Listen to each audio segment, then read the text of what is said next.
Tested settings for RTX 68 gigabytes in Warzone Season 1. Hit 120-140 frames per second at 1080p. Without texture, streaming stutter, no generic guides, actual VRAM-conscious config. Season 1 updated Urzikstan with denser foliage and new POIs. Texture streaming now allocates an extra 400-600 megabytes compared to the beta. If you're running high or ultra textures with on-demand texture streaming enabled, you'll breach 8 gigabytes during rotations through dense zones like the new Zarqwa hydroelectric area. The game doesn't crash, it just dumps textures to system RAM and reloads them frame by frame. Result: frame time spikes from 8 milliseconds to 40 milliseconds every few seconds. Generic guides tell you to max settings until frames per second drops. That advice works for 12 gigabytes plus cards. On 8 gigabytes, you need to stay under the VRAM ceiling consistently, not just in the gulag. Our approach: cut texture resolution 1. These 6 settings have the biggest impact on your RTX 4060's frame rate and VRAM usage. Every other slider is secondary. Lock these in first. Display mode, full screen, not borderless. Full screen gives the GPU exclusive access, saving 6 to 8 frames per second versus borderless on this card. Render resolution 100%, dropping to 90% gains, 12 frames per second, but looks blurry at 1080p. Not worth it unless you're chasing 165 frames per second for a high refresh display.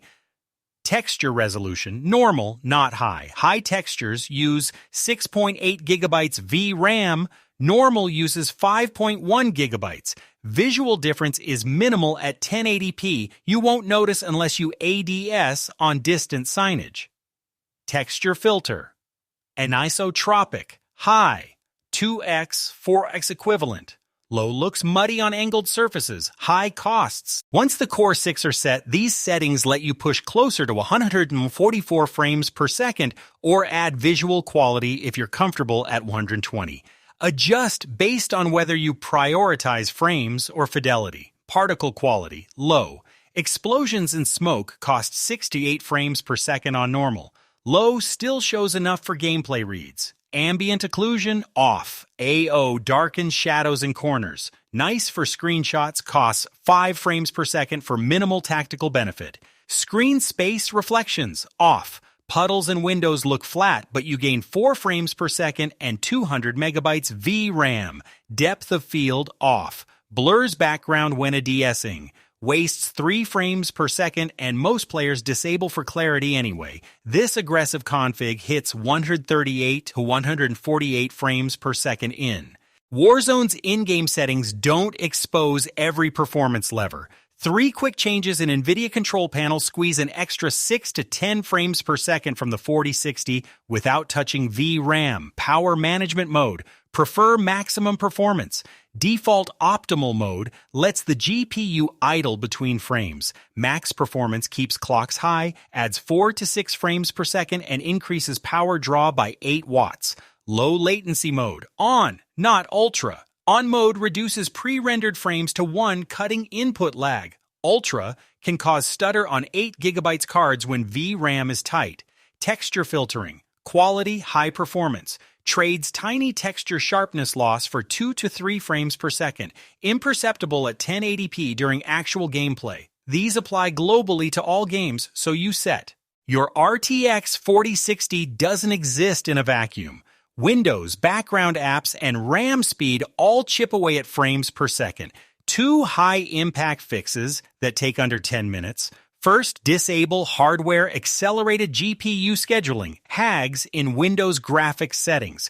Sounds counterintuitive. Scheduling is supposed to help, but on 8 gigabytes cards running VRAM heavy games, HAGS reserves 300-400 megabytes for the scheduler. You need that VRAM more than the 2 milliseconds latency improvement HAGS provides. Disabling it freed enough memory to let us run normal textures instead of low, gaining 4 frames per second through better texture caching. Second, close Chrome/Discord Spotify before launching Warzone. Each uses 200-400 megabytes of system RAM. When Windows runs low on free RAM, it starts paging. You can't fix what you don't measure. Use an MSI Afterburner's on-screen display to track GPU memory usage and frame times during matches. Two metrics matter. VRAM usage should stay under 7.5 gigabytes and frame time 99th percentile should stay under 12 milliseconds for smooth 100 plus frames per second. If VRAM spikes above 7.8 gigabytes, you'll see frame time jump to 20 to 40 milliseconds for 1 to 2 seconds. That's the stutter everyone complains about. Fix. Drop texture resolution from normal to low or disable any streaming feature you re-enabled. If VRAM stays under 7 gigabytes but frame times spike anyway, your CPU is bottlenecking. Check CPU usage. If it's 95% plus on one core, consider lowering particle quality or disabling dismemberment effects. Build your free playbook for any GPU at BetterFPS.com/optimize.